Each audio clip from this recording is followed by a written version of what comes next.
박수로 환영 부탁드리겠습니다.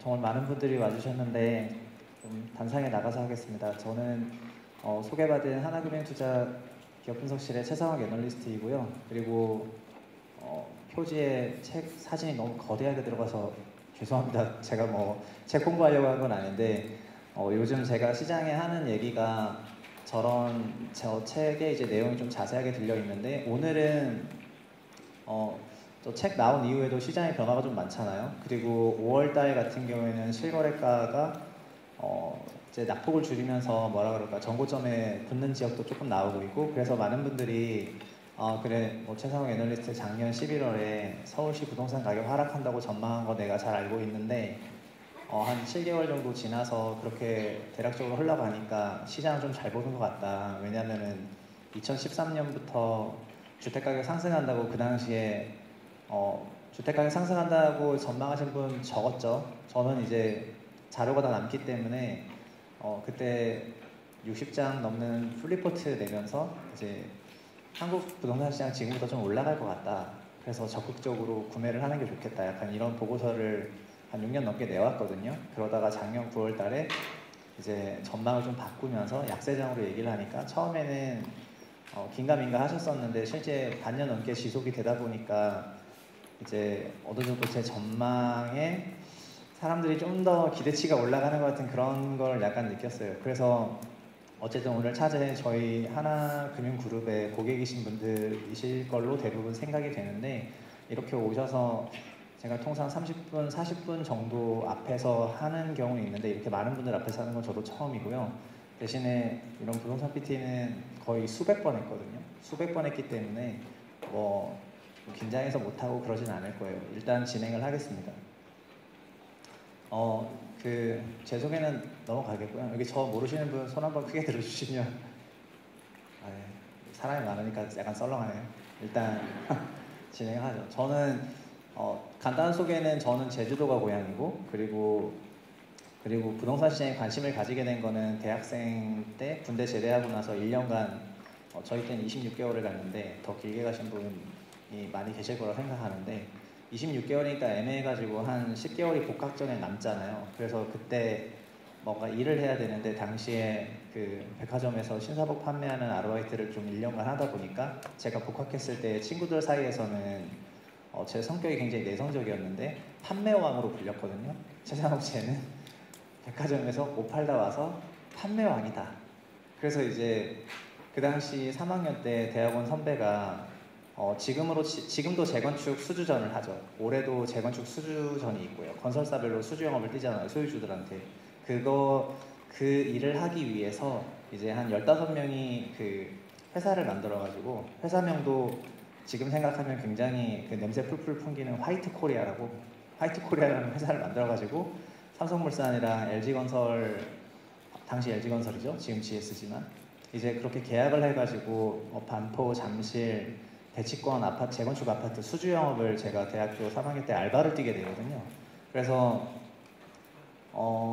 뭐랄까 서울시 부동산 시장에 대해서 처음으로 인식하게 된 게 그때였던 것 같고 제 개인적인 소회를 밝히자면은 다주택자의 개념도 그때 거의 처음 접했어요. 집이 2채 이상일 수 있다는 생각도 그때 처음 하게 됐어요. 왜냐면 2채 이상 갖고 계신 분을 실제로 만나고 얘기하고 막 그런 재건축 영업을 하게 되다 보니까 그리고 저희가 건축과를 전공하다 보니까 막 그런 고객들이 질문도 했어요. 그 당시에는 아파트를 필로티로 띄우는 게 약간 유행이었거든요. 지금은 또 지금의 설계 유행이 있는데 그래서 필로티를 처음 들어보시는 분들이 뭐 필로티는 뭐 하는 공간이냐 나 이거 처음 들어본다 막 이런 질문을 했고 그래서 필로티는 말이죠 이제 또 아는 척 해야 되니까 프랑스 건축가 르꼬르비제가 이제 이렇게 하면서 쭉 설명을 하는 건데 그러면은 이 영업사원은 공부를 제대로 했나 보다 이러면서 이제 말을 좀 더 잘 들어주고 이랬던 것 같아요. 그래서 재건축 수주 영업하면서 서명결의서 받아가는 거를 제가 좀 잘하다 보니까 뭐랄까 이제 주택시장에 관심이 가게 되고 그래서 주거론에 대해서 그때부터 좀 공부 열심히 하고 뭐 건설회사 가게 되고 그러다가 금융에 관심 밝혀서 이제 하나금융투자로 오게 되고 하여튼 저의 사회생활 한 15년, 16년 정도는 그런 식으로 이제 진행이 됐습니다. 그리고 지금 흘러서 저렇게 4권 정도 되는 부동산 책을 냈고 이렇게 강의하게 되는 건데 여튼 그런 이력을 가지고 있고요. 그리고 오늘 2가지 말씀드리고 싶은 거는 첫 번째는 시장에 대한 설명인데 이거는 장기 사이클과 그리고 작년 9.13 이후에 약간 하락세가 실제 시작이 됐기 때문에 이런 단기 사이클에 대해서 둘 다 말씀드리겠습니다. 둘 다 말씀드리겠고요. 두 번째는 그러면 여기서 우리는 나는 이제 어떻게 하는 게 제일 유리할 것이냐 약간 이런 부분에 대해서 말씀을 드리겠습니다. 첫 번째는 장기 사이클 얘기인데요. 저희가 이것도 사실 저는 1950년대를 살지는 못했어가지고 저도 70년대생이다 보니까 뭐랄까 또 제주도가 태생이어서 90년대, 80년대, 90년대 강남권 개발할 때 현장에 없었어서 제 지인 중에는 그런 분도 계시죠. 테헤란로에서 막 뭐랄까 운전 연습을 할 때요. 테헤란로에서 운전 연습을 하고 이제 영동대교 처음 건설됐을 때 이제 막 사람 한 명도 없었다고 뭐 이러면서 이제 거기서 막 아빠처럼 훔치고 와가지고 운전 연습하고 그거 막 자랑하고 지금 저희가 알고 있는 유명한 빌딩들 안 올라갔을 때 거기 이제 막 공짜로 주차했다고 이런 얘기하는 이제 소위 강남 키즈들이 계시죠. 이런 역사를 다 기억하고 있는 분들이 계세요. 근데 과거 자료 보면은 결국은 이제 인구와 가구의 문제여서 서울시가 53년 뭐 해방 이후에 150만 명 인구였지만 1960년에 숫자 보면 300만 명, 1970년도에 540만 명, 1980년도에 900만 명 이렇게 이제 인구가 폭증하게 되거든요. 인구 폭증하게 되면서 저희가 지금 다 알고 있는 성남시, 그러니까 소위 그 안에서도 수정구 이렇게 광주 대개발 이런 것들을 저희가 주거론에서 배웠던 많은 사건들이 실제로 서울시에 있었고 그리고 80년대 말에 그 당시에는 대통령 10년사라든가 이런 것들이 다 기록물에 남아 있어서 이제 볼 수가 있는데 제가 3년 전에 썼던 책에서 제일 와닿았던 게 뭐냐면은 전세 가격이 너무 올라서 일가족이 이제 극단적인 선택을 하는 케이스가 신문에 실린 사례가 있는데 월요일 날까지 전세금을 줘야 되는데 일요일에 이제 교회를 간 그 상황까지도 전세금 마련이 안 된 일가족의 남편이 아이들이랑 와이프를 바라보는 소회를 형한테 쓴 편지가 유서 형식으로 남아서 이제 월요일에 극단적인 선택을 하게 되죠. 그래서 당시에 주택 가격이 뭐 급등했다는 거는 다들 아실 텐데 그거는 주거가 우리나라에 충분하게 공급되지 않았던 그런 상황에서 나타났던 현상이었고요. 이런 사회적인 기업들을 다 갖고 있기 때문에 부동산 투자에 대해서 실제는 전 세계 어느 나라보다 더 적극적으로 수행을 하고 있음에도 불구하고 부동산을 투자 대상으로 바라본다는 거에 대해서 굉장히 터부시하는 그런 문화가 있을 수밖에 없었다 이렇게 생각을 합니다.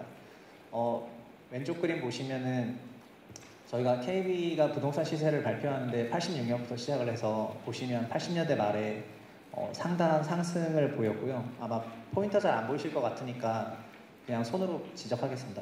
그 80년대 말부터 이제 소위 88 올림픽을 앞두고 이제 대단한 드라이브, 성장 드라이브 그리고 유동성 이런 부분들이 시장을 끌어올리게 되고 그리고 그 이후에 뭐랄까 아까 제가 말씀드린 그런 사건으로 인해서 노태우 행정부가 주택 200만 호 착공을 발표하게 되면서 저걸 한번 잡게 되는데 주택 200만 호라는 거는 저희가 지금 알고 있는 일기 신도시는 30만 호이고 대부분의 도시에 신시가지 지역이 있잖아요. 그러니까 뭐랄까 대구도 수성구 같은 데가 있고 그리고 저는 제주에서 왔으니까 제주도에도 당시에 신제주라고 제주시에서도 공항 있는 쪽을 신제주라고 해가지고 짓는 데 개발했고 그리고 대전도 개발했죠. 이제 둔산동 일대를 전반적으로 개발하고 그러니까 전국적으로 200만 호를 건설했는데 91년 노태우 대통령 신년사에 이런 말이 나와요. 올해도 50만 호를 착공하는데요. 올해 50만 호 착공하면은 저 200만 호 다 지었다고 3년에 다 지은 거예요. 그 200만 호를. 그리고 신도시 5개는 동시에 건설을 했고 그래서 저희가 부동산의 공급이라고 할 때 그 공급은 분양이 아닙니다. 저희가 수요 공급이라고 할 때 그 공급은 입주 기준으로 공급을 계산하게 되거든요. 그래서 실제로 착공은 89, 90, 91에 했지만 준공은 93, 94, 95에 하게 되면서 93년, 94년, 95년에 공급이 이루어지게 되고 보시는 것처럼 93, 94, 95년에 역대급 공급이 이루어지면서 가격이 잡히게 되죠. 가격이 잡힌 상태로 97년 IMF까지 가게 되고요. IMF가 되고 나서는 이제 제가 오른쪽에 약간 이상한 표를 갖고 왔는데 우리나라 그냥 모든 나라의 경제 주체는 가계, 기업, 정부 이렇게 세 개 주체가 그 경제 수레바퀴를 돌리게 되는데 그 당시 뭐 국가부도회나 영화도 보셨겠지만 고부채 기업들이 대거 도산을 하면서 이제 기업이라는 그런 경제 주체가 휘청거리게 되니까 정부 또는 가계가 나서줘야 되는데 당시에 한국은 정부가 나서주지 않고 가게한테 약간 이제 그런 위기를 가게가 좀 스스로 나서서 그리고 가게한테 뭔가 창업 드라이브를 걸게 하면서 이제 현재 우리나라의 그 자영업자 비중이 OECD 평균의 2배에 육박할 정도로 자영업 비중이 높은 나라인데 그래서 우리나라 자영업 경쟁이 너무 치열하기 때문에 외국에 있는 그런 소매업들이 쉽게 들어오지 못해요. 그러니까 이제 한국의 그 자영업 경쟁률이 아주 높은 상황이죠. 근데 저때 굉장한 창업 드라이브를 걸게 되고 그래서 가게가 그 고부채 기업이 만들게 된 그런 위기를 가게 중심으로 극복하게 됩니다. 물론 가게도 약간 그러다 보니까 소위 말해서 가게가 돈을 벌게 된 거예요. 저 기간을 넘기면서. 저희 집도 제주도에서 창업을 했는데 여러분들 기대하시는 제주도의 돼지고기는 다 제주 흑돼지 뭐 이런 거잖아요. 근데 저희는 수원이 아니었는데 갈비집을 해가지고 이제 저희 집 갈비집에 손님이 아무도 안 와서 이제 창업한 지 2년 만에 저희 집은 창업에 실패하고 그리고 제가 이제 약간 누나가 좀 계신데 누나가 계시다는 거는 매형도 계시단 말이잖아요. 근데 그 보통 매형들도 창업을 하셨거든요. IMF 기간에. 그래서 그 매형들도 도산을 하면서 저희 집이 연쇄 도산. 저희 집도 갈비집 도산하고 매형네 집도 저기 사업이 도산하면서 막 연쇄 도산이 일어나서 저희 굉장히 힘들게 그러니까 제가 학자금 대출 받아야 되고 막 이래가지고 대학교 때부터 돈 벌어야 되다 보니까 재건축 알바를 뛰게 됐는데 중요한 거는 저희 집은 실패했지만 한국은 성공했습니다. 그래서 가게가 돈을 벌게 돼요. 그럼 가게가 돈이 생기면 뭘 합니까?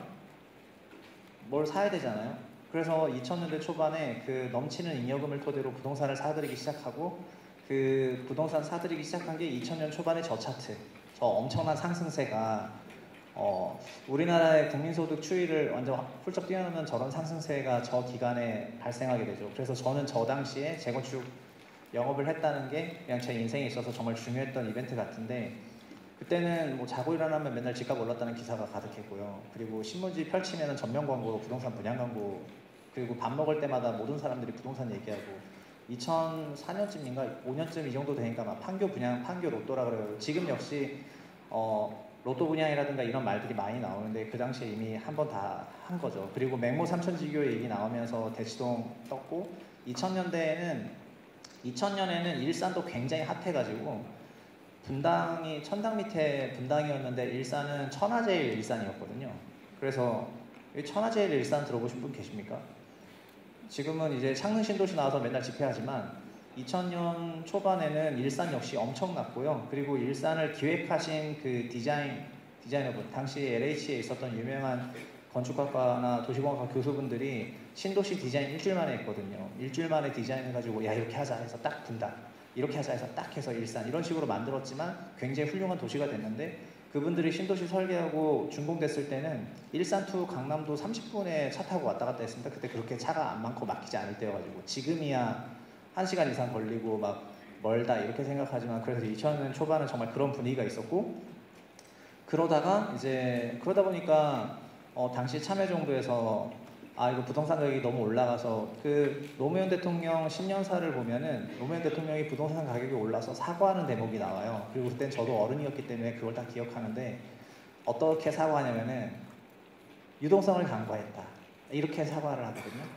그래서 이제 유동성 얘기를 정말 많이 하죠. 그 당시 대통령이 이제 부동산 시장에 대해서 사과할 정도로 그러니까 명운을 걸고 정권에 뭔가 명운을 걸고 부동산 정책을 부동산 가격을 잡아야 되겠다 이렇게 해서 여러분 다 잘 아시는 2005년 831 대책 발표하고 대책 계속 발표하고 그리고 2004 3년, 4년도에 신도시, 2기 신도시를 기획하게 돼서 2기 신도시 택지를 대거 지정하게 되죠. 신도시를 통해서 한번 잡았기 때문에 또 지정하게 됩니다. 그래서 보시는 것처럼 제가 파란색 점선 박스에 표시를 했는데 2기 신도시용 신규 택지 지정이 있을 때 굉장히 집행이 많이 되고, 그리고 신도시를 지정하면 저희가 아시겠지만 전두환 그 정권 시절에 택지개발 촉진법을 처음 만들게 돼서 그 당시 전두환 군부라고 표현할게요. 어쨌든 거기서 이제 경기도 전역을 헬기 타고 다니면서 경기도 전체를, 서울과 경기도 전체를 항공사진을 찍게 되죠. 항공사진을 찍어가지고 이제 내려와서 여기 빈 땅이네 하고 이제 그거를 다 수용해야 되겠다. 그래서 여기 집을 만들자. 이렇게 해가지고 그거를 효과적으로 할 수 있도록 특별법을 만든 게 지금 현재 저희가 알고 있는 택지개발 촉진법이고, 이게 1980년 12월 말에 시행이 됐습니다. 이 현 택조법상 신도시를 만들겠다고 지구 지역을 하게 되면은 강매가 가능합니다. 강제로 매입이 가능하고, 이 강매를 할 때 감정 가격으로 매수를 하게 되는데, 감정 가격이야 뭐 감정평가 기관 통해서 하게 되지만, 신도시 그러니까 수용당하는 토지를 민간이 갖고 있었는데 민간한테 강제로 사들이게 되죠. 그래서 당시에 헬기 타고 찍으면서 다 사들이게 된 게 지금 저희가 알고 있는 대부분의 신도시 지역들이었는데, 이 택지개발 촉진법을 통해서 신도시를 짓는 게 너무 쉽고 강력했기 때문에 이 법이 민주주의 시대에 잘 맞지 않는 법인데도 불구하고 이거를 지금까지 거의 40년간 쓰고 있습니다. 그래서 이번에 3기 신도시 발표할 때도 어떻게 합니까? 선 빡 그어가지고 그냥 수용이 되는 겁니다. 지금은 이의 신청을 할 수 있지만 그런 거 이의 신청해서 받아들일 리가 있겠어요? 그냥 수용이 되는 거죠. 어쨌든 이런 형태로 탑다운 방식으로 신도시를 만드는 게 우리나라 역사인데, 이게 여러 번에 걸쳐서 반복이 되고 있습니다. 당시 굉장히 많은 지구 지정이 있었고요. 그리고 그래서 신도시 지역이 되면은 토지의 용도 변경이 일어나기 때문에 이런 토지의 용도 변경을 노린 토지 투자자들, 저희가 부동산 시장에 약간 격언이 있죠. 뭐 작은 돈은 집을 사고 큰 돈은 건물을 사는데 더 큰 돈은 땅을 산다. 약간 이런 격언이 있죠. 그런 이제 토지 투자자들이 정말 그 당시 굉장히 기승을 부렸고, 이런 것들이 사회적으로 굉장히 뉴스가 됐고, 지금 역시 3기 신도시 지정하면서 주변 지역에 부동산 관련해서 뭐라 그럴까, 토지 시장 되게 꿈틀거리는 뉴스들 잘 아실 거예요. 그리고 금융상품과 달리 부동산은 선행매매, 소위 정보가 나올 것을 미리 알아서 사들이는 이런 선행매매에 대해서 그 어떤 제재가 없거든요. 이게 저희가 오히려 저희 금융시장에 종사하신 분들 다 아시겠지만, 금융시장 선행매매하면 자본시장법 위반에다가 특가법까지 걸리게 되면 정말 돌이킬 수 없는 일이 발생하게 되는데, 부동산은 선행매매를 하는 게 오히려 자랑인 경우가 많아요. 내가 누굴 알아가지고 저기 뭐가 될 걸 알아서 미리 사들이고, 이런 것들이 정말 많죠. 중요한 거는 요즘도 그렇게 될 수도 있다고 생각합니다. 사람들 너무 많이 모였는데 언론사도 많이 오신 것 같은데, 제가 너무 위험한 발언을 해서 잘 적당하게 순화해서 표현해 주시면 감사하겠습니다. 다만 중요한 거는 이 당시 택지 신규 지정한 게 이 빨간색 박스가 택지가 공급된 건데, 저게 LH의 손에 들어와서 주택 공급할 수 있는 택지로 변화하거나 아니면 시행사들 손에 들어가서 주택을 공급할 수 있는 택지가 된 시점은 안타깝지만 08년 금융위기 이후였거든요.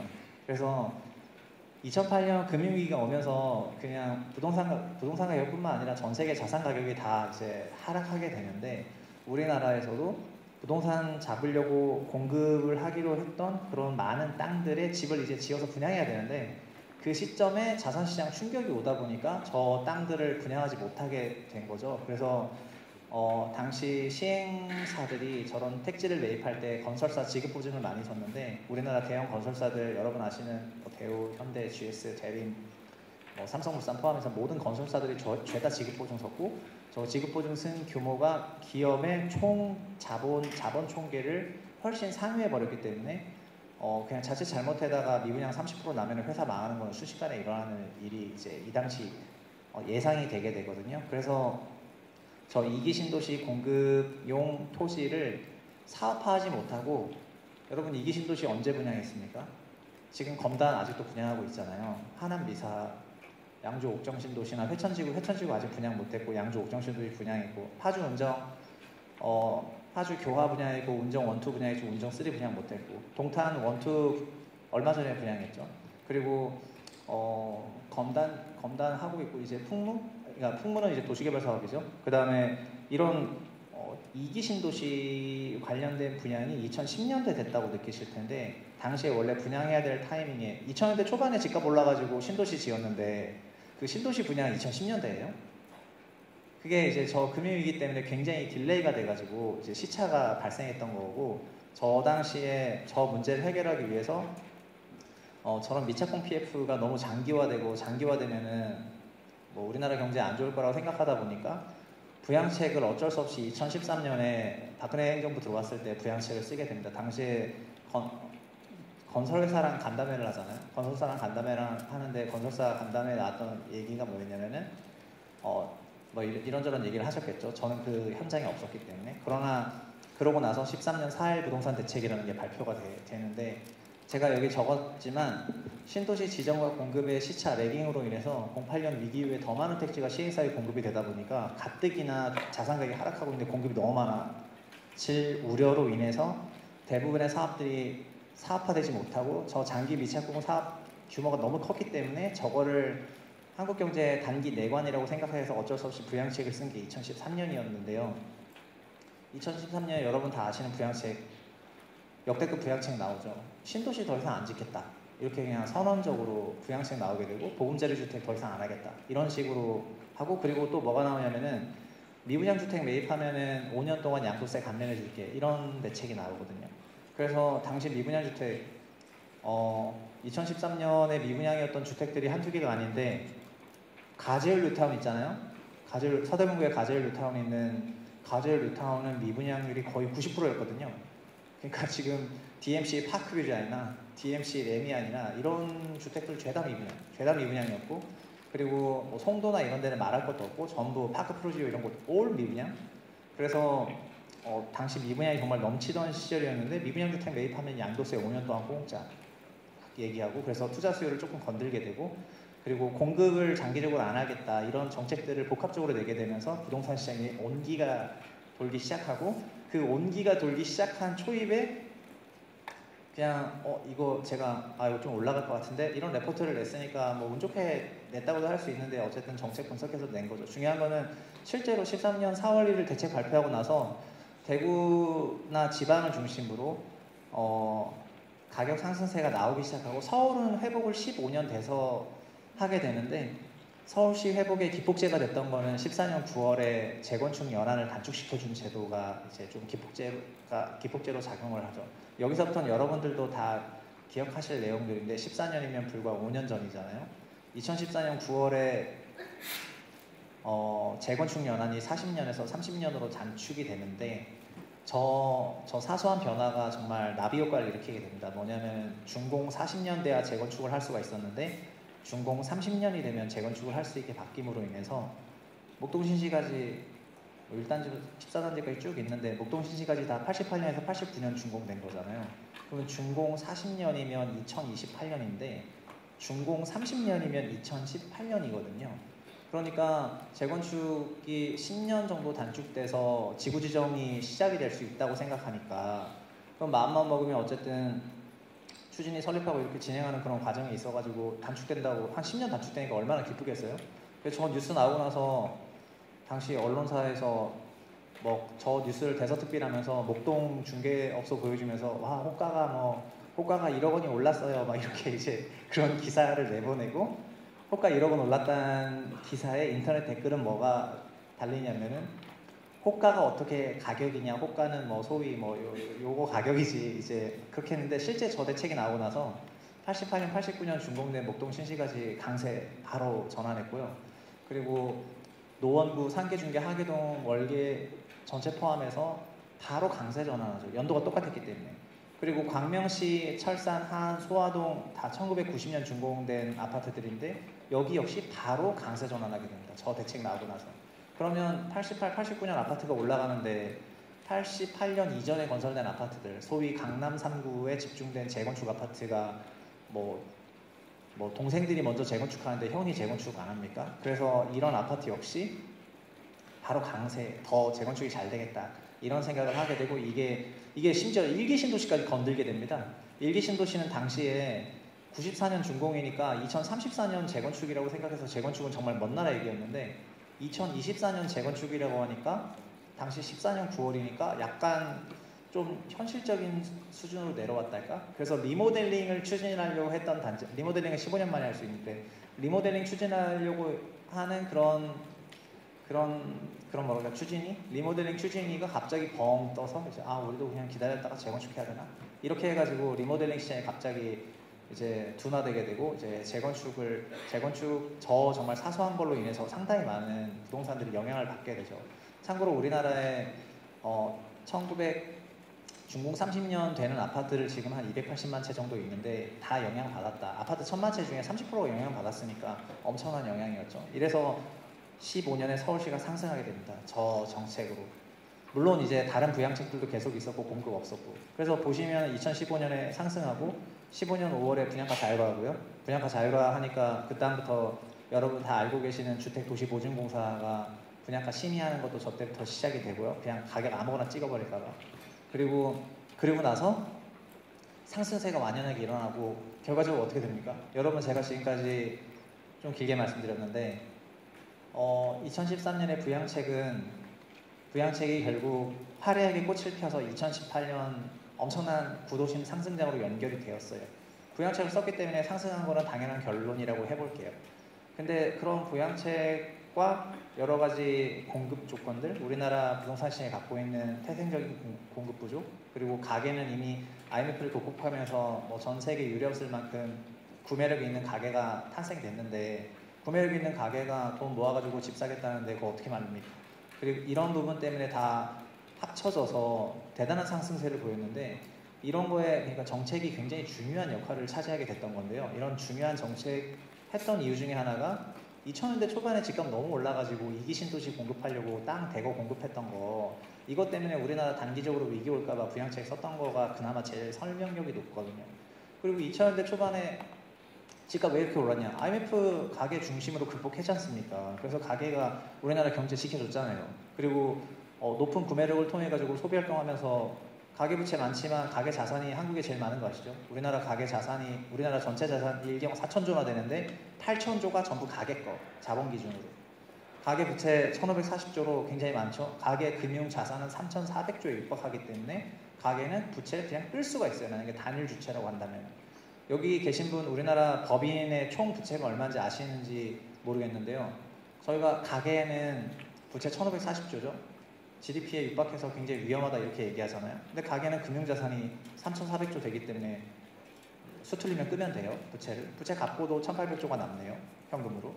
근데 기업은 어떤 줄 아세요? 기업의 총부채가 얼마인지 아십니까? 우리나라 기업의 총부채. 우리나라 기업의 총부채는 작년 말 기준으로 5,000조를 넘습니다. 5,000조 넘는 부채 있는 주체와 1,540조의 금융자산 3,400조 있는 주체가 물론 가계도 집합체고 기업도 집합체이기 때문에 둘을 이렇게 뭐 애플 투 애플로 비교하는 게 안 맞을 수도 있지만 기업은 금융자산이 2,200조밖에 없기 때문에 순부채로 2,800조 있고요. 2,800조의 순부채를 3% 금리 때리면 저희가 1년에 80조씩 이자비를 내야 되는데 가계는 이자비 내지 않거든요. 가계 전체로 보면은 1,800조 순자산이어가지고 이자 소득이 생기고 있거든요. 그래서 가계 소득에서 금융 소득이 항상 차지하고 있는 거죠. 여튼 이런 상황이다고 말씀을 드리고 싶어요. 그래서 이 나비 효과가 2018까지 뭐 제가 몇 개 생략했지만 쭉 갔는데 저게 이 택지 공급한 거 해소하기 위한 그런 정책이었고 저 택지 공급 해소의 필요성은 2000년대 초반에 굉장한 상승이었고 저 2000년대 초반에 굉장한 상승은 가계 높은 구매력에서 왔고 그래서 우리나라 부동산 시장이 그냥 가만히 냅두면 필연적으로 장기적으로는 과열될 양상을 띠고 있죠. 그래서 실제로 그런 식으로 굉장히 오랜 기간 흘러왔고 그래서 뭐랄까